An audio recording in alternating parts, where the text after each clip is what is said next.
நமசிவாயம் வாழ்க நாதந்தால் வாழ்க. அனைவருக்கும் மயிலாடுதுறை ஜோதிடர் விஷால விபதன் இனிய வணக்கம். வாழ்க வளமுடன்.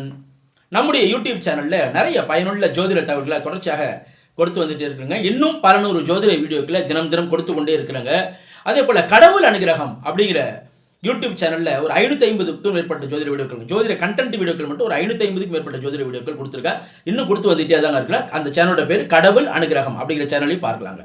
அதே போல என்னோட ஜாதகம் பார்க்கணும் அப்படின்னா ஸ்கிரீனில் தெரியக்கூடிய நம்பர் மூலமாக வாட்ஸ்அப் மூலமாக ஆன்லைன் மூலமாக ஜாதகம் அனுப்பி ஜாதகம் பார்க்கலாங்க. ஜாதகம், நியூமராலஜி, திருமண பொருத்தம், அதுபோல் வண்டி வாகன எண் தேர்வு செய்தல், அதுபோல் வண்டி வாகனம் எடுப்பதற்கு உகந்த நேரத்தை தேர்வு செய்தல், இது போன்ற அத்தனை விஷயங்களுக்கும், திருமண முகூர்த்த நேரம் குறித்தல், இது போன்ற அத்தனை விஷயங்களுக்கும் தொடர்பு கொள்ளாங்க. நம்ம இன்னைக்கு என்ன பதிவு பார்க்க போகிறோம் அப்படின்னாங்க, புது வாகனம் எடுப்பதற்கு எந்த நேரம் சார் உகந்தது? இப்போ நான் வண்டி வாகனம் வாங்கலான்னு இருக்கேன், ஒரு வாகனம் வாங்கலான்னு இருக்கேன், ஒரு டூ வீலர் வாங்கலான்னு இருக்கேன், ஒரு கார் வாங்கலான்னு இருக்கேன், அல்லது நானே டிராவல்ஸை வச்சு நடத்திட்டு இருக்கேன்.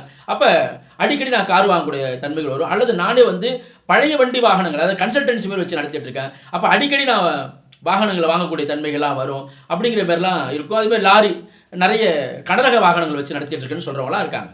அப்போ இவங்கெல்லாம் பொதுவாக எது போன்ற காலத்தில் வண்டி வாகனம் தேர்வு செய்வது என்பது நல்லது. அதே இது நீங்கள் முக்கியமாக பார்க்கணும். இது ஜாதக ரீதியாக முழுமையாக பார்க்கும்போது தெரியும்.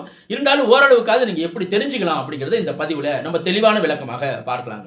அதாவது உங்களுடைய லக்னாதிபதி யார் பேரில் வண்டி வாகனம் வாங்க போகிறீங்களோ அவங்களுடைய லக்னாதிபதி. இல்லைங்க சார் என்னுடைய மனைவி பேரில் வாங்க போகிறேன், என்னுடைய பேரில் இல்லைங்க சார்னா மனைவியோட ஜாதத்தை நீங்கள் எடுத்துக்கணும். உங்களுடைய பேரில் வாங்கினா உங்களுடைய ஜாதத்தை எடுத்துங்க. இப்போ பையனுடைய பேரில், பையன் மேஜராக இருக்கார் சார், அவருடைய பேரில் தான் நான் வாங்க போகிறேன், இல்லை பொண்ணோட பேரில் தான் வாங்க போகிறேன் அப்படின்னா அவங்களுடைய ஜாதகத்தை எடுத்துங்க. அவங்களுடைய ஜாதகத்தில் லக்னாதிபதினு இருக்கார்ல, உதாரணத்திற்கு ஒரு கன்னி லக்னத்தில் பறந்திருக்காரு. லக்னாதிபதி யார்? புதன்.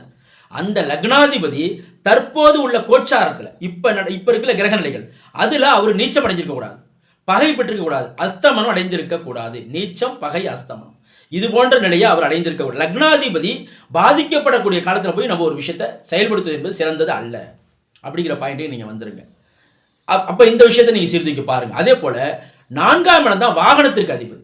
இந்த 4ஆம் இடம் வாகன ஸ்தானம், அதனுடைய அதிபதி உங்க லக்னத்திற்கு. அதே சொன்னேன், உங்க பையன் கன்னி லக்னத்தில் பிறந்திருக்காரு. 4ஆம் அதிபதி யாரு? குரு.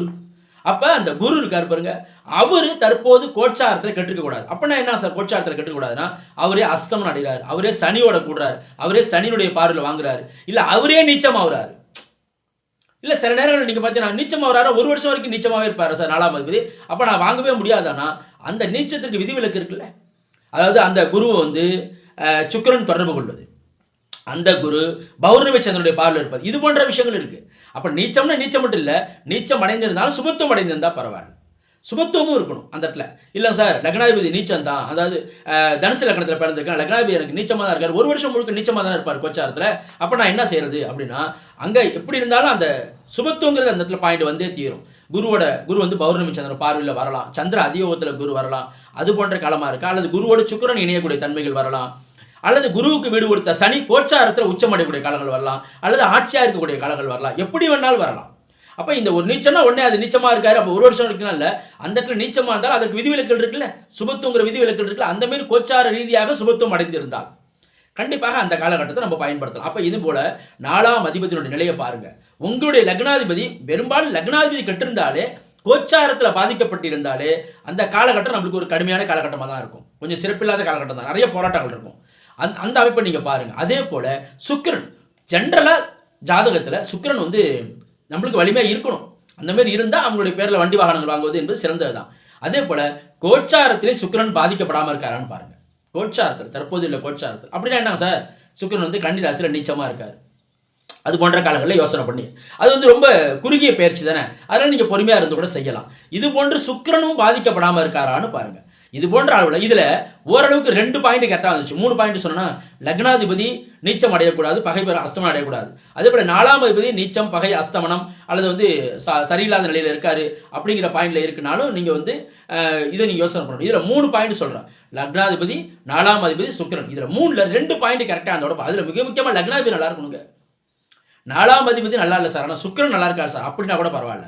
ஆனால் இதில் 3 பாயிண்ட் நல்லா இருக்குன்னு வச்சுக்கோங்க, ரொம்ப ரொம்ப நல்லது. அப்போ அந்த காலத்தில் பெரிய அளவில் ஒரு இன்வெஸ்ட்மெண்ட் பண்ணி வண்டி வாகனம் வாங்குறீங்களா, அவங்களாம் கொஞ்சம் யோசனை பண்ணணும் தான். ஏன்னா இந்த எண்ணம் எப்படியாப்பட்ட அமைப்பாக இருந்தாலும் நல்ல நேரத்தில் வாங்கும்போது தான் அது சிறப்பான அமைப்பில் இருக்கும். ஏன்னா நம்ம பெரும்பாலான பேர் நம்ம டியூ போட்டு தான் வாங்குவாங்க. அப்போ அதை கடன் அடைக்க முடியாத நிலை கூட வரலாம் சரியில்லாத காலகட்டத்தில் வாங்கும்போது. இஎம்ஐ கட்ட முடியாமலாம் தடுமாறுறாங்களா, சரியில்லாத நேரத்தில் எடுக்கிறதுடைய தன்மை தான் அது. அப்போ அது போன்ற நல்ல நேரத்தில் எடுக்கும்போது அதற்குண்டான சூழ்நிலைகள் உருவாகிட்டே இருக்கும். அந்த இஎம்ஐ கட்டக்கூடிய ஒரு தன்மைகள் உருவாகிட்டே இருக்கும். அப்போ இது போன்ற காலங்களில் அனுசரித்து வாங்குவது என்பது நல்லது. இது போல உங்களுடைய ஜாதகத்தில் உள்ள தசாபதிகளை நம்ம ஆய்வு செய்யணும் தான். பொதுவாகவே ஜென்ரலாக உங்களுடைய ரொம்ப இல்லைனா கூட மேலோட்டமாக பார்த்தீங்கன்னா உங்கள் லக்னத்திற்கு 6, 8 அதிபதியுடைய புத்தியோ தசையோ நடந்துகிட்டு இருக்கா. தசை நடக்குதுங்க சார், ஆனால் நல்ல புத்தி நடக்குது சார், பரவாயில்ல. ஏன்னா தசை வந்து உங்களுக்கு 6ஆம் பீரியட் தசைன்னா அது வந்து செவ்வாய் தசை எடுத்தால் கூட 7 வருஷம் நடக்கும். அப்போ அது வரைக்கும் நான் வாங்காமல் இருக்க முடியாது சொல்லல. அப்போ புத்தியாவது நல்ல புத்தியாவது நடக்குதான்னு பாருங்கள். 6ஆம் பீரியடுடைய புத்தி நடக்குதா. அப்போ அது போன்ற காலங்களில் சஷ்டாஷ்டமம் பாவத்தும் அடைந்த கிரகனுடைய புத்தி இது உள்ள ஒவ்வொரு லக்கணத்திற்கும் அவயோகர் புத்தின்னு சொல்லுவோம். அந்தமாரி புத்திகள் நடக்குதா அப்படிங்கிறத பாருங்கள். அந்தமாரி புத்திகள்லாம் எதுவும் இல்லைன்னா பிரச்சனை இல்லைங்க, தாராளமாக நீங்கள் வந்து வண்டி வாகனம் வாங்கலாம். நன்றி, வணக்கம். வாழ்க வளமுடன், வாழ்க வையகம், வாழ்க பிரபஞ்சம்.